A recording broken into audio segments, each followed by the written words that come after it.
بلی تھیلے سے باہر آ گئی، عدلیہ کے خلاف مہم مریم نواز چلا رہی ہیں۔ رہنما P T I Fawad Chaudhry کہتے ہیں مریم کا ٹویٹ توہین عدالت کے زمرے میں آتا ہے۔ بابر اوان نے کہا قابل مذمت ٹویٹ ہے، مریم نواز کی ضمانت ختم کی جائے۔ باہر آ گئی ہے کہ یہ جو مہم ہے یہ مریم نواز سے چلا رہی ہے۔ وہی بینچ ہے جس نیشنل اسمبلی والا کیس تھا، اس میں بھی اسپیکر کی رولنگ کو جو ہے وہ سرٹیفائڈ کیا تھا۔ اب انہیں ہاتھ پر کڑوا ٹھوس کی پالیسی تو نہیں رکھنی چاہیے۔ ڈی ایم ایل این کی جو کیمپین ہے جوڈیشری کے خلاف، اس میں ہر شخص کو مذمت کرنی چاہیے۔ تو توہین عدالت ان کے زمرے میں ہوتا ہے، بحران تو عدالت کے رولنگ والے فیصلے سے شروع ہوا اور عدالت میں نئے الیکشن کی طرف نہیں گئی۔ آج پورا پاکستان یہ کہہ رہا ہے کہ الیکشن کے علاوہ کوئی حل ہی نہیں ہے۔ بڑا قابل مذمت قسم کا ٹویٹ ہے، کوئی شرم آنی چاہیے کہ جب ان کے حق میں فیصلہ آ جائے تو یہ مٹھائیاں لے کے باہر نکل آتے ہیں، فیصلہ پڑھتے ہیں تو پھر وہ مٹھائیاں مارنا شروع کرتے ہیں اینٹوں کی صورت میں لوگوں کے سروں پہ۔ یہ جو بحران ہے اس کے خاتمے کا واحد ذریعہ یہ ہے کہ مریم نواز اور اس کے والد اور مفرور اسحاق ڈار، ان تینوں کے جتنے بھی کیسز ہیں وہ فوری طور پہ لگائے جائیں کہ مریم کی بیل کینسل کرنی چاہیے۔ اور تنقید الگ چیز ہے، لیکن اداروں کے خلاف نازیبا گفتگو برداشت نہیں۔ اداروں پر تنقید کرنے والوں کی کیسے حمایت کر سکتا ہوں؟ سربراہ قاف لیگ چودھری شجاعت حسین کا بیان، کہا کہ میرا اداروں کے ساتھ 30-40 سال سے تعلق رہا ہے۔ ادارے ملک کی سالمیت کو اپنا فرض سمجھتے ہیں۔ ادارے ہیں تو پاکستان میں استحکام ہے۔ پرویز الہی میرے وزارت اعلیٰ کے امیدوار تھے، آج بھی ہیں۔ چودھری شجاعت پر کوئی اور دباؤ بہت زیادہ تھا، میں نے نظر ثانی کا کہا تو چپ ہو گئے۔ مونس الہی کا بیان، کس طرح کا دباؤ تھا؟ صحافی کا سوال، وہ نہ پوچھیں۔ مونس الہی کا جواب، مونس الہی نے بتایا شجاعت صاحب کا کہنا تھا خط لکھا ہے کہ قاف لیگ کے ارکان کسی کو ووٹ نہ دیں، نہیں چاہتا پرویز الہی عمران خان کے وزیر اعلیٰ بنے۔ لیٹر کے حوالے سے بات ضرور ہوئی تھی، میں نے شجاعت صاحب سے پوچھا تھا کہ آپ نے کوئی لیٹر لکھا ہے، تو انہوں نے کہا کہ میں نے لیٹر لکھا ہے اور میں نے لیٹر میں یہ لکھا ہے کہ قاف لیگ والے کسی کو بھی ووٹ نہ دیں۔ یہ جو شجاعت صاحب کے الفاظ تھے کل۔ میں نے کہا جی پھر اس کا مطلب یہ ہے کہ آپ کا دل ہے کہ پرویز صاحب ابھی الیکشن نہ جیتے ہیں۔ اس پہ انہوں نے کہا نہیں، میرا دل ہے کہ پرویز صاحب چیف منسٹر ضرور بنے لیکن عمران خان کے نہ بنے۔ میں نے کہا جی پھر ابھی تو الیکشن ہار جائیں گے، تو اس پہ وہ پھر خاموش ہو گئے تھے۔ پھر میں نے انہیں ریکویسٹ کی ہے کہ جی اس کو ریکنسیڈر کریں میری بات کو، پر ان پہ کوئی پریشر بہت زیادہ تھا کمرے میں، جس کی وجہ سے وہ پھر انہوں نے معذرت کی ہے، تو پھر میں نے بھی معذرت کر لی، میں غلام کر کے نکلا۔ کس طرح کا پریشر آپ وہ کا ارادہ تو ہوگا، صلح تو لڑائی بھی ہوتی ہے، میری لڑائی تو نہیں، میرا تو اب کوئی رابطہ نہیں ان دونوں سے۔ اور وزیر اعلیٰ پنجاب کے انتخاب سے متعلق کیس کی سماعت سپریم کورٹ کا فل کورٹ بینچ کرے، حکمراں اتحاد کا چیف جسٹس سے مطالبہ۔ مشترکہ اور متفقہ اعلامیے میں کہا کہ سپریم کورٹ بار کی نظر ثانی اور متعلقہ درخواستوں کی ایک ساتھ سماعت کی جائے، ایک ساتھ سماعت کر کے فیصلہ صادر کیا جائے۔ رانا ثناء اللہ نے کہا کہ چیف جسٹس استدعا ہے جن کیسز میں نون لیگ پارٹی ہے اسے فل بینچ سنیں۔ کل سپریم کورٹ کی جو رجسٹری ہے انہوں نے ہنگامہ کیا، دیواریں پھیلانگی، زبردستی دفاتر میں داخل ہوا گیا۔ یہ تو یہ تھا سپریم کورٹ رجسٹری کے جو وہاں پہ کیئر ٹیکر ہے 2 لفظ لکھ کے حکومت کو تھانے میں ہمیں دیتے، ان کی غنڈہ گردی کے خلاف ایکشن لیا جاتا۔ انتہائی قابل افسوس ہے، درخواست کو ریسیو کرنے کے لیے ڈپٹی رجسٹرار صاحب آگے دفتر کھول کے بیٹھے۔ وہ کیسز جن میں پاکستان مسلم لیگ نون پارٹی ہے وہ ججز نہ بیٹھے، فل کورٹ ان کیسز کی سماعت کرے۔ ہمارے خلاف بلیک ڈکشنری سے ریسیویبل انکم سے شروع ہوا ہے، اسے اب بند ہونا چاہیے۔ قانونی ماہرین نے ڈپٹی اسپیکر پنجاب اسمبلی کی رولنگ غلط قرار دے دی۔ بیرسٹر اعتزاز حسن کہتے ہیں وزیر اعلیٰ پنجاب کے معاملے پر 5 رکنی بینچ فیصلہ کر سکتا ہے، اس سے بڑے بینچ کی ضرورت نہیں۔ عبوری وزیر اعلیٰ حمزہ شہباز کو بنانا عدالت کا اختیار نہیں۔ عثمان بزدار کو عبوری وزیر اعلیٰ کے طور پر کام کرنے کی درخواست کی جا سکتی تھی۔ سلمان اکرم راجہ نے کہا آئینی طور پر چودھری شجاعت کے موقف کی کوئی حیثیت نہیں ہے۔ چیف جسٹس صاحب 5 ممبر بینچ کر دیں، اسے زیادہ کی ضرورت نہیں ہے۔ شریف خاندان سے توقع کرنا کہ وہ غلط استعمال نہیں کرے کہ ایک دفعہ اقتدار ان کے کوئی اختیار ہاتھ میں آ گیا، یہ تو ممکن نہیں ہے، یہ عدالت کے اختیار میں نہیں۔ یہ پریویس جو چیف منسٹر تھا صرف اور صرف اس کو ریکویسٹ کی جا سکتی تھی اور وہ بزدار تھا کہ آپ کنٹینیو کریں۔ جو ہوا وہ بالکل غلط تھا اور کسی سپریم کورٹ کے فیصلے میں ایسی کوئی گنجائش نہیں تھی جو ڈپٹی اسپیکر صاحب نے پیدا کرنے کی کوشش کی. آئینی تشریح کے حوالے سے ہر ایک کا اتفاق تھا کہ جب تک پارلیمانی پارٹی کا فیصلہ نہ ہو اس وقت تک ممبر باؤنڈ نہیں ہوتے, وہ پابند نہیں ہوتے. ایک دفعہ پارلیمانی پارٹی کا فیصلہ آ جائے تو پھر پارٹی ہیڈ اس فیصلے کو رد نہیں کر سکتا اور پارٹی ہیڈ کا کوئی اختیار نہیں ہے. آئینی طور پہ چودھری شجاعت کے موقف کی کوئی حیثیت نہیں ہے. کچھ دیگر خبروں سے پہلے شامل کریں گے بریک.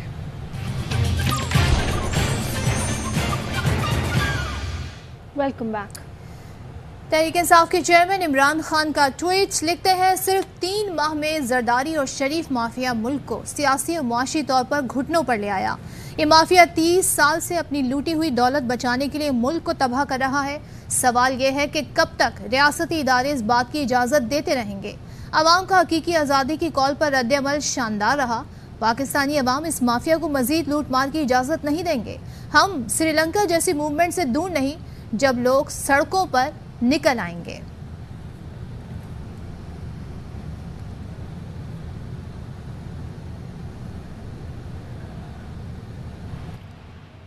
اور طاقتور حلقوں کو بتانا چاہتا ہوں کہ عمران خان قوم کے لیے لڑے گا. عدلیہ سے پوچھنا چاہتا ہوں کہ چور کو ادھورا وزیر اعلیٰ بنانے کی کیا ضرورت تھی. شہباز گل کہتے ہیں کہ امید کرتا ہوں پیر کو بات آگے نہیں جائے گی, چوروں کو مزید وقت نہیں دیا جائے گا. نرم مداخلت کا بیانیہ ٹرک کی بتی کے سوا کچھ بھی نہیں. 20 میں سے 17 سیٹیں ہم نے کلیئر جیتی. ڈپٹی اسپیکر نے 5 بندوں کے درمیان قرآن پہ حلف دیا سپریم کورٹ کے فیصلے کو آئینی طریقے سے عمل میں لاؤں گا. پھر اس نے وہی گند مارا. اس دن سنڈے کو عدالت کھل گئی تھی, کل رات کو بھی کھل جانی چاہیے تھی. یہ فیصلہ کل رات ہی ہو جانا چاہیے. اس چور کو دوبارہ ایک عبوری وزیر اعلیٰ بنانے کی ضرورت کیا تھی؟ تمام طاقتور کوارٹرز کو یہ بتانا چاہتا ہوں عمران خان اپنی قوم کے ساتھ کھڑا ہے, قوم کے لیے لڑے گا. امید کرتا ہوں کو بات آگے نہیں جائے گی, چوروں کو اور وقت نہیں دیا جائے گا. جو نیریٹو پھینکا جا رہا ہے نرم مداخلت کا, ٹرک کی بتی ہے. انصاف کا دوہرا معیار نہیں ہو سکتا. لیگی رہنما تاتارڑ کہتے ہیں 25 ارکان کو ڈی سیٹ کیا گیا تو ان 10 کو بھی کیا جائے. فواد چودھری کی پنجاب میں داخلہ بند کرنے کی خواہش پوری نہیں ہوئی. مولانا غیاث اور جلیل شرف پوری رجوع کر لیں ورنہ عمران خان نے لوٹے دے کر فوج بھیجنے کی روایت ڈال دی ہے. انصاف کا دوہرا معیار نہیں ہو سکتا. ان 25 اراکین کو ڈی سیٹ کیا گیا, 10 لوگوں کو ڈی سیٹ ہونا چاہیے اسی معیار پہ جس معیار پہ وہ 25 لوگ ڈی سیٹ ہوئے تھے. فواد چودھری صاحب, آپ نے ہو سکتا ہے کل کو ہماری جماعت میں بھی آنا ہو, کیونکہ یہ آپ کا نا ایک طبیعت ہے, آپ کو بے چینی ہوتی ہے کہ میں نے جماعت نہیں بدلی. آپ کی تو خواہش پوری نہیں ہوئی پنجاب میں میرے داخلے کو بند کرنے کی. مولانا غیاث الدین صاحب سے اور علامہ میاں جلیل احمد شرف پوری صاحب سے صرف یہ ریکویسٹ کروں گا, اگر رجوع کریں گے عزت احترام ادب کے ساتھ آپ کے ساتھ پیش آئیں گے. ورنہ عمران خان صاحب نے ایک روایت اس ملک میں ڈالی ہے, لوگوں کے گھروں کے باہر لوٹے لے کے فوج پہنچتی ہے. اور کرپشن کی نئی منزل کوریا ہے, وہاں بڑی ڈیل ہوئی. پاکستان تحریک انصاف کے رہنما عمران اسماعیل کا بڑا دعویٰ, کہتے ہیں کہ کوریا میں کرپشن ڈیل کی تفصیلات جلد سامنے آئیں گے. دنیا کو پتہ ہے کہ زرداری زر لے کر میدان میں اترے تو عوامی مینڈیٹ کوئی حیثیت نہیں رکھتا. آج ایک چیز آشکار کرنا چاہتا ہوں, کوریا میں ایک بہت بڑی ڈیل ہوئی ہے. کرپشن کی نئی ڈیسٹینیشن آپ کو بتا رہا ہوں کہ وہ کوریا ہے, اور اس کی ڈیٹیل بہت جلد سامنے لاؤں. جب زرداری اپنا زر لے کر میدان میں اترتا ہے, عوام کا فیصلہ کوئی معنی نہیں رکھتا. چیئرمین پی ٹی آئی عمران خان کی کال پر دیگر شہروں کی طرح سکھر میں بھی شہریوں نے احتجاج کیا. بڑی تعداد میں عوام ملٹری روڈ پر جمع ہوئے, امپورٹڈ حکومت نامنظور کے نعرے لگائے. مظاہرین نے دھرنا بھی دیا. احتجاج میں شریک افراد کا کہنا تھا وزیر اعلیٰ کے معاملے پر ڈپٹی اسپیکر پنجاب اسمبلی کی رولنگ غیر قانونی اور غیر آئینی ہے. کسی صورت غیر قانونی رولنگ تسلیم نہیں کریں گے, کسی کو بھی عوام کا مینڈیٹ چوری نہیں کرنے دیں گے.